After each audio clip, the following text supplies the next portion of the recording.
Coffee के प्यालों में कब तक डुबाओगे अंतरंग कड़ुआपन। मुझसे यह पूछा है उगता ही सामने और मैं निरुत्तर हूं। उन्हीं सड़कों पर रोज रोज घूमना, बेगाने दृश्यों को आंखों से चूमना व्यर्थ है, निरर्थक है। कब तक बहलाएंगी सजी हुई दुकानें, भड़कीले विज्ञापन। मुझसे यह पूछा है घबराई सामने और मैं निरुत्तर हूं। थकी हुई आंखों में चुभती है रोशनी, ठंडा अंधियार नहीं। डरे हुए बच्चे की चुप्पी का कोलाहल कोई उपचार नहीं। ऊबी तन्हाई के वास्ते क्या मतलब रखता है भीड़ों का सम्मोहन। मुझसे यह पूछा है धुंधला ही सामने और मैं निरुत्तर हूं। केवल कोहरा नहीं भटकाता पांवों को क्षितिज स्वयं, और भी निरीह बना देता है व्यक्ति को क्षुद्र अहम। आरोपित गीतों से कब तक झुठलाओगे सहजन्मा सूनापन। मुझसे यह पूछा है समलाई सामने और मैं निरुत्तर हूं। आदमी के पास जब तक जीवन का उत्तर न हो तब तक जो कुछ भी आदमी करे सभी व्यर्थ हो जाता है। सुकरात का प्रसिद्ध वचन है कि जो जीवन ठीक से जाना नहीं गया, पहचाना नहीं गया, वह जीवन जीना व्यर्थ है। जिसको जागकर नहीं जिया गया उसे जिया ही नहीं गया। सोए सोए जीते हैं हम, चलते भी, उठते भी, काम भी करते, जन्म से लेकर मौत तक की लंबी यात्रा पूरी भी करते, लेकिन पहुंचते कहां?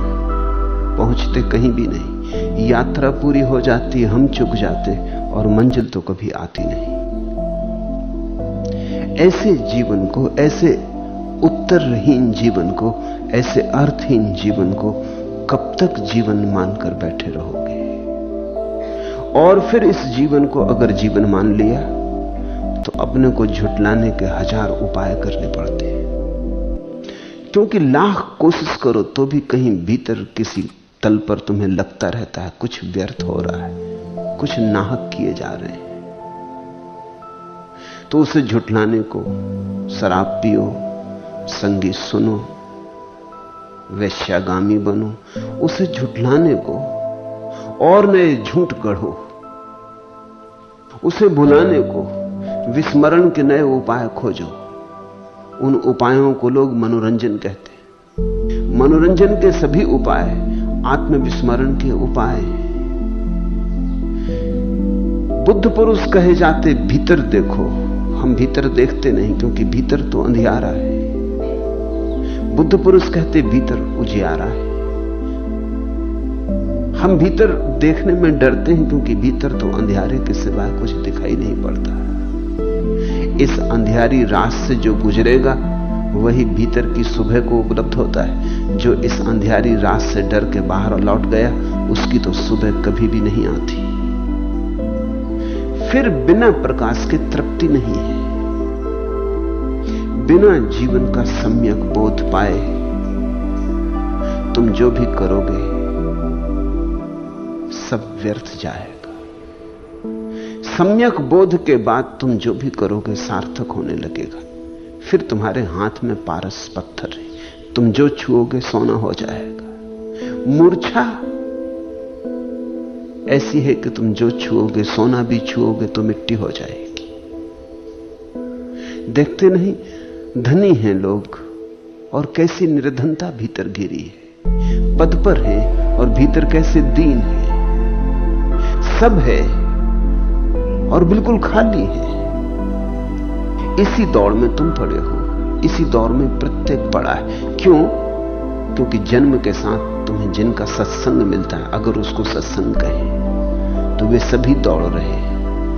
उनके दौड़ने की संक्रामक बीमारी हर बच्चे को लग जाती है। हम पागलों की भीड़ में पैदा होते तो पागलों का रोग हमें लग जाता है। स्वभावतः बच्चा वही सीखता है जो दूसरे कर रहे हैं। बाप कर रहा, भाई कर रहा, परिवार कर रहा, समाज कर रहा, दुनिया कर रही, बच्चा वही करने लगता है जो सारी दुनिया कर रही। होश आते आते आदतें मजबूत हो जाती हैं। होश आते आते गलत करने में आदमी बहुत कुशल हो जाता है। इतना कुशल हो जाता है कि अब उससे लौटना भी मुश्किल हो जाता है। उस कुशलता में प्रतिष्ठा मिल जाती। एक कवि बड़ा उदास था। किसी मित्र ने उससे पूछा कि इतने उदास क्यों हो? उसने कहा, मैं उदास इसलिए हूं कि कवि मुझे होना ही नहीं था और कविता मेरे भीतर से सहज आती भी नहीं। तुकबंद हूं मैं, जबरदस्ती तुकें बांधता रहता हूं। तो उसके मित्र ने कहा, तो फिर छोड़ क्यों नहीं देते? दुनिया में लाख काम है, कोई कविता ही एक काम है। मुझे देखो, मैं तो कोई कवि नहीं हूं, मैं भी जी रहा हूं। उस कवि ने कहा, अब बहुत मुश्किल है, अब मैं प्रसिद्ध हो चुका हूं, अब लोग मुझे कवि की तरह सम्मान देते हैं, अब मैं प्रतिष्ठित हो चुका हूं, अब लौटना मुश्किल है, अब ये प्रतिष्ठा नहीं गमा सकता हूं। और भीतर रस भी नहीं आता है। तब तुम एक दुविधा में पड़ गए, तब तुम्हारे गले में फांसी लगी। जो कर रहे हो उसमें रस नहीं है, जो हो उसमें रस नहीं है। जिसमें रस हो सकता था उसके करने की भाषा भूल गए। जिसमें रस होता वो कभी किया नहीं, उस दिशा में कभी जीवन को बहाया नहीं। इसलिए लोग इतने उदास हैं, इतने थके मांदे हैं, इतने टूटे फूटे हैं। इतना भीतर मरुस्थल जैसा सन्नाटा है। कहीं कोई भीतर संगीत नहीं बजता, सुर नहीं फूटते, रस नहीं बहता। धर्म की खोज पुनः उस रस की खोज है जिससे हम वंचित हो गए, जो हमारी निजी संपदा है, जो होना ही चाहिए। उपनिषद कहते हैं रसो वैसा, उस परमात्मा का स्वभाव रस रूप है। उसी रस की खोज है धर्म। बुद्ध ने आज के सूत्रों में उस रस की खोज के लिए कुछ बड़ी बहुमूल्य बातें कही हैं। पहले सूत्र, न कहापण वस्सेन तित्ति कामेषु विज्जति अपसादा दुखा कामा इति विज्ञा पंडितो अपि दिव्येषु कामेषु रतिमसो नाधिगच्छति तणक खैरतो होती सम्मा संबुद्ध सावको। यदि रुपयों की वर्षा भी हो तो भी मनुष्य की कामों से तृप्ति नहीं होती। सभी काम अल्प स्वाद और दुखदायी हैं, ऐसा जानकर पंडित देवलोक के भोगों में भी रति नहीं करता है और सम्यक संबुद्ध का श्रावक तृष्णा का क्षय करने में लगता है। इसके पहले कि हम सूत्र समझें, सूत्र की पृष्ठभूमि समझ लेनी चाहिए। कब बुद्ध ने यह सूत्र कहा, कब यह गाथा कही? एक भिक्षु था बुद्ध का, उसका नाम था दहर। उस भिक्षु का पिता मरते समय अपने बेटे को देखना चाहता था, लेकिन दहर गांव के बाहर गया था, तो देखना चाहते हुए भी पिता देख नहीं पाया। मरते मरते इस बेटे का नाम ही उसकी जबान पर, उसके मन, उसके चित्त में था। नाम लेकर रोते रोते ही वह मरा। मरने के पहले उसने अपने छोटे बेटे को 100 स्वर्ण मुद्राएं दी और कहा कि जब दहर आए तो मेरी तरफ से उसे भेंट कर देना। पीछे कुछ दिनों बाद दहर गांव वापस लौटा। उसके छोटे भाई ने रोकर सारा समाचार कहा और उन स्वर्ण मुद्राओं को दिया, लेकिन दहर ने स्वर्ण मुद्राएं फेंक दी। भिक्षु कहीं स्वर्ण मुद्राएं छूता और उसने कहा कि तू भी किस तरह की बात कर रहा है, मुझे भ्रष्ट करना चाहता है। कामनी और कांचन तो त्याज्य है, ये मिट्टी है, तू इनको सोना समझता है। इस इंकार में बोध कम था, अहंकार ज्यादा था। वह कुछ दिनों तक अन्य भिक्षुओं से अपने इस त्याग की घमंडपूर्वक चर्चा भी करता रहा। लेकिन कुछ दिनों बाद वह उदास रहने लगा। वे स्वर्ण मुद्राएं उसका पीछा करने लगी। रात उनके सपने भी आते हैं, दिन में विचार भी बार बार आता। सोचने लगा क्यों छोड़ दी स्वर्ण मुद्राएं, किसको पता चलता, ले ही लेता, संभाल के रख लेता, वक्त बेवक्त काम पड़ जाती। फिर रोज रोज ये भिक्षा मांगना, दीन की भांति घर घर से भिक्षा मांगना, इससे तो बेहतर था कि उन स्वर्ण मुद्राओं के सहारे सुख सुविधा से जीता। रखा भी क्या है इस भिक्षु होने में। मुझसे बड़ी भूल हो गई। और एक रात ये विचार इतनी तीव्रता से उसे पकड़ा कि उसने सोच ही लिया कि कल सुबह बुद्ध से क्षमा मांगकर भिक्षु का वेश त्याग कर ग्रस्त हो जाऊंगा। भिक्षुओं ने जाकर बुद्ध को खबर दी। उन्होंने कहा यह होगा, ऐसा निश्चित ही था। धन के त्याग में जो प्रशंसा लेना चाहता है वह धन में अपने रस की घोषणा करता है। भोगी और त्यागी में बहुत भेद नहीं है। भोगी धन को पकड़ता, त्यागी धन को छोड़ता, लेकिन दोनों के मन में धन का मूल्य है। दोनों मानते हैं कि धन कुछ है, धन धन है। भोगी लोलुप होकर दौड़ता धन की तरफ, त्यागी भयभीत होकर भागता धन की तरफ से। दोनों की दिशाएं अलग, लेकिन दोनों का राग रंग एक ही है। धन अभी सार्थक है, व्यर्थ नहीं हुआ। इसलिए मैं सोचता था कि यह घड़ी आएगी। असली बोध तो त्याग और भोग दोनों से मुक्ति है। असली बोध न तो धन को पकड़ता है न धन को छोड़ता है। धन में न पकड़ने योग्य कुछ है न छोड़ने योग्य कुछ है।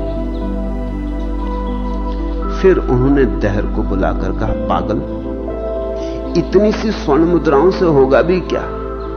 100 स्वर्ण मुद्राएं कितने दिन चलेगी? इससे तेरी तृष्णा तृप्त होगी? तृष्णा दुष्पूर है। ये थोड़ी सी स्वर्ण मुद्राएं तो और भी अग्नि में घी का काम करेंगी। और तब उन्होंने ये गाथा कही। ये भिक्षु दहर को कहे गए वचन। तो पहले तो इस घटना को ठीक से समझ लें, आत्मसात कर लें। पहली बात, पिता मर रहा है लेकिन अपना स्मरण नहीं हो सके। मरते वक्त भी आदमी और का ही स्मरण करता रहता। ये भी कैसा पागलपन है। जीवन गंवाते हम, मौत का अपूर्व क्षण भी गंवा देते हैं, दूसरे का ही स्मरण चल रहा है। मरते क्षण भी रो रहा है बेटे के लिए, अपने लिए कब रोओगे? मरते क्षण भी बेटे की याद कर रहा है, अपनी याद कब करोगे? जीवन भी गंवाया दूसरों की याद में। मरने की घड़ी भी होश नहीं आता। मौत जैसी पीड़ादायी घड़ी में भी तुम जागते नहीं। मौत का त्रिशूल तुम्हारे प्राणों में छिदा जाता है, फिर भी तुम जागते नहीं। तुम्हारी नींद अद्भुत है। मरते समय आदमी अक्सर ही वही याद करता करता मरता है जो जीवन भर किया, जो जीवन भर का सार निचोड़ है। अनेक लोग सोचते हैं कि मरते समय प्रभु का स्मरण कर लेंगे। इतना आसान नहीं। अगर जीवन भर प्रभु का स्मरण किया हो तो ही मरते समय स्मरण प्रभु का होगा। क्योंकि मृत्यु में तो वही सिकुड़ के बीज बन जाता है जो जीवन भर बोया है। मृत्यु तो तुम्हारे सारे जीवन की परीक्षा है, परीक्षा की घड़ी है। ऐसा थोड़ी कि जीवन भर कुछ भी किया और मृत्यु के क्षण में प्रभु को स्मरण कर लिया। किसको धोखा दे रहे हो? मृत्यु तो सील मोहर बंद कर देगी। तुमने जीवन पर जो किया है उस पर पूरी सील मोहर लगा देगी कि ये तुम्हारी कथा है। मृत्यु तो संक्षिप्त में एक वक्तव्य में तुम्हारे जीवन को निचोड़ लेगी। लेकिन लोभी आदमी सोचता है कल प्रभु का स्मरण करेंगे, जरूर करेंगे कल। अभी तो घर है, द्वार है, बच्चे हैं, बेटे हैं, पत्नी है, दुकान है, बाजार है, अभी तो और 1000 काम है। प्रभु को देख लेंगे आखिर में। तुम्हारी जीवन की फेहरिस्त पर प्रभु का नाम अंत में लिखा है, और जिसकी जीवन फेहरिस्त पर प्रभु का नाम अंत में लिखा है वो कभी स्मरण न कर सकेगा। वो जीवन की फेहरिस्त कभी पूरी ही नहीं होती, वो फेहरिस्त बढ़ती चली जाती, वो बड़ी होती चली जाती। 1 में से 2 चीजें, 2 में से 4, 4 में से 10, 10 में से 1000 निकलती आती। हर रास्ते से 2 नए रास्ते निकल आते, और हर शाखा 2 शाखाओं में टूट जाती, और तुम दौड़ते चले जाते, दौड़ते चले जाते। जाल बड़ा होता चला जाता है, और जीवन की संपदा और शक्ति और ऊर्जा कम होती चली जाती। और तुम सोचते हो अंत में प्रभु का स्मरण कर लेंगे, या अपना स्मरण कर लेंगे, या अंत में कर लेंगे ध्यान। मेरे पास लोग आते हैं, वो कहते हैं कि सन्यास तो लेना, लेकिन अभी नहीं, अभी तो बहुत कुछ जीवन में करने को पड़ा है। जैसे कि सन्यास तब लेना है जब जीवन में कुछ करने को न रह जाएगा। कभी ऐसा हुआ है? कभी किसी के जीवन में ऐसा हुआ है कि ऐसी घड़ी आ गई हो कि अब करने को जीवन में कुछ भी नहीं रह गया? कभी ऐसा नहीं हुआ। जीवन ऐसा मौका ही नहीं देता। जीवन तो एक काम पूरा नहीं हुआ कि 10 नए काम शुरू करवा देता है। एक वासना चुकने के करीब आती नहीं कि 10 वासनाएं पैदा हो जाती। वासना बड़ी जन्मदात्री है, 10 बच्चे पैदा कर जाती। ध्यान बांझ है, विचार बांझ नहीं है। समाधि बांझ है, उसमें से फिर कुछ पैदा नहीं होता। लेकिन वासना बांझ नहीं है, वासना तो खूब पैदा करती। एक वासना से दूसरी, दूसरी से तीसरी, चलता जाता। श्रृंखला का कोई अंत नहीं। ऐसा ही समझो कि तुमने एक कंकड़ झील में फेंका, शांत झील, एक कंकड़ फेंका, जरा सी लहर उठती है, लेकिन एक लहर दूसरी लहर को उठाती, दूसरी तीसरी को उठाती। एक छोटा सा कंकड़ मीलों लंबी झील पर लहरें उठा देता है। ऐसी वासना है, एक छोटा सा भाव वासना का, और लहरी लहर तुम्हारी चेतना के झील पर फैल जाती। वासना उठानी तो बहुत आसान, हटानी बहुत कठिन, क्योंकि जब तुम उठाते हो तब छोटा सा कंकड़ काम दे देता है, लेकिन जब बिठाने चलोगे तो सारी झील बड़ी है, सारी लहरों को बिठाना बहुत मुश्किल हो जाता है। और लोग सोचते हैं कि अंत में याद कर लेंगे, और इन्हीं लोगों ने इस तरह की कहानियां भी गढ़ रखी हैं कि अंत में याद करने से सब हो जाता है। तुमने कहानी सुनी है ना अजामल की, कि अजामल मरा, उसने कभी जीवन में परमात्मा का नाम ना लिया, लेकिन उसके बेटे का नाम नारायण था। मरते वक्त उसने बुलाया, नारायण नारायण तू कहां है? और ऊपर के नारायण समझे कि मुझे बुला रहा है। वो अपने बेटे को बुला रहा था, उसको ऊपर के नारायण से कुछ लेना देना न था। मर गया नारायण को पुकारते, और ऊपर के नारायण धोखे में आ गए और वो स्वर्ग गया। ये जिनने कहानी गढ़ी है, इनसे सावधान रहना, इस तरह के लोगों से सावधान रहना। किसको तुम धोखा दे रहे हो? और अगर तुम्हारा परमात्मा इस तरह धोखे में आता है तो 2 कौड़ी का परमात्मा है। इस तरह के परमात्मा का कोई मूल्य नहीं। तुम्हारी आत्मा जिस दशा में होगी वही अंकित होगा अस्तित्व पर, उससे अन्यथा कुछ भी अंकित नहीं हो सकता। तो ये दहर का बाप मर रहा था, बेटा भिक्षु हो गया है, तो भी इसे याद नहीं आती कि कुछ अपनी सोचे, कुछ अपनी सुध ले, बल्कि मरते वक्त आदमी और तीव्रता से दूसरी बातें सोचने लगता है। ये भी एक तरकीब है ताकि मौत दिखाई ना पड़े। जैसे जैसे मौत करीब आने लगती है आदमी की, वैसे वैसे आदमी सब तरह से अपने को उलझा लेता विचारों में ताकि मौत दिखाई ना पड़े।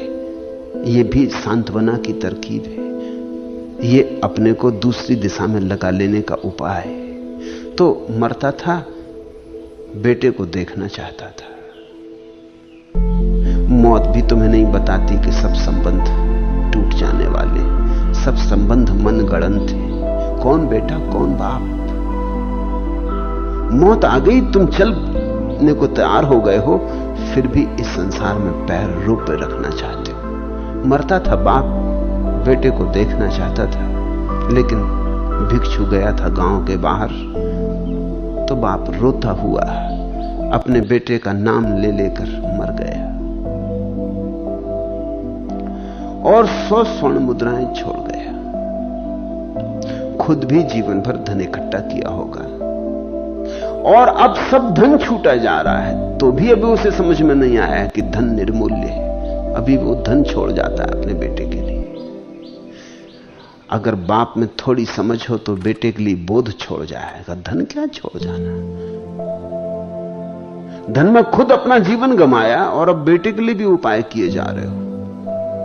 अगर बाप में थोड़ा बोध हो तो अपने जीवन की पूरी असली संपदा यानी अनुभव की संपदा, कि धन व्यर्थ है, कि भोग व्यर्थ है, कि दौड़ व्यर्थ है, कि दौड़ा धाड़ी आपाधापी सब कुछ काम नहीं आती, मौत सब छीन लेती, ऐसा सूत्र अपने बेटे को छोड़ जाएगा। मरते वक्त अगर बाप में थोड़ी भी समझ हो तो वो कह जाएगा कि मेरे बेटे को इतनी बात कह देना कि जो जो मैंने किया सब व्यर्थ गया, तू समय मत गंवाना, इसमें मत उलझना।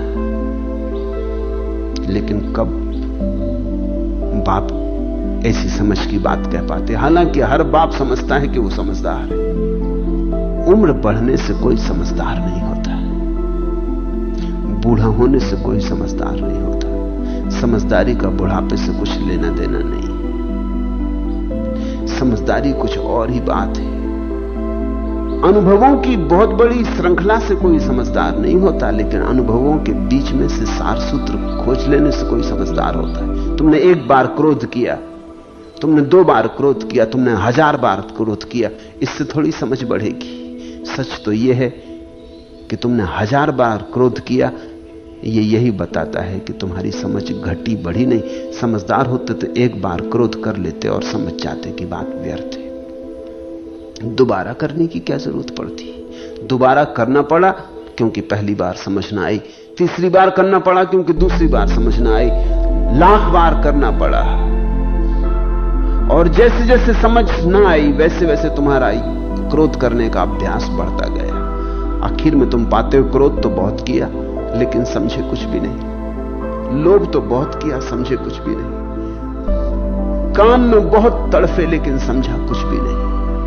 तो उम्र को तुम समझदारी मत समझ लेना, उस भूल में मत पड़ना। इस संसार में लोग उस भूल में पड़ जाते हैं। लोग सोचते हैं कि उम्र बड़ी हो गई तो समझदार हो गए। समझदारी अनुभव के प्रति जागने से पैदा होती, मात्र अनुभव की राशि बड़ी होती चली जाए इससे पैदा नहीं होती। जो तुम कर रहे हो, जो तुम्हारे जीवन में हो रहा है, उसे खूब बोधपूर्वक करो, उसे खूब समझ के करो, सब तरफ से परख करके करो। एक बार जो किया है फिर उसका खूब विश्लेषण करो, निदान करो कि क्या मिला, क्या पाया, क्या हुआ। अगर कुछ न पाया हो तो दोबारा थोड़ी सावधानी रखो, नहीं तो जाल अंधी आदत का बड़ा हो जाएगा। मर रहा है बाप, सब संपत्ति छूटी जा रही है, मरते वक्त भी इस व्यर्थ की संपदा को बेटे के लिए छोड़ जाता है। तुमसे मैं कहूंगा ऐसा मत करना, तुम्हारे भी बेटे होंगे, उनके लिए कुछ और बहुमूल्य छोड़ जाना, कोई और बड़ी वसीयत छोड़ जाना। कुछ दिनों बाद बेटा वापस लौटा, भिक्षु दहर गांव आया तो उसके छोटे भाई ने रोकर समाचार कहा, उन स्वर्ण मुद्राओं को दिया, लेकिन भिक्षु ने स्वर्ण मुद्राएं फेंक दी। ये बात भी अज्ञान की है। अगर स्वर्ण मुद्राओं में कुछ भी नहीं है तो फेंकने का इतना उत्साह क्या? इसलिए मैं कहता हूं कि घर छोड़ के भागना मत, क्योंकि घर छोड़ने का उत्साह यही बताता है कि तुम्हें अब भी घर में कुछ दिखाई पड़ता है। मैं तो कहता हूं घर में कुछ है ही नहीं, भाग के जाना कहां है ही नहीं वहां कुछ। हिमालय पर तुम हो ही, घर में सूना है, कुछ भी नहीं है वहां। इसलिए मैं कहता हूं पत्नी को छोड़ के मत भाग जाना, पत्नी की मान्यता गिर जाए बस काफी। पत्नी के प्रति पत्नी भाव गिर जाए बस काफी। पत्नी में भी परमात्मा दिखाई पड़ने लगे बस काफी। मेरा तेरा गिर जाए वही झूठ है, लेकिन वो झूठ तो नहीं छोड़ते। अगर तुम हिमालय भी भाग गए तो भी तुम्हारी पत्नी तुम्हारी, ये झूठ तो तुम्हारे साथ जाता है, पत्नी छोड़ जाते।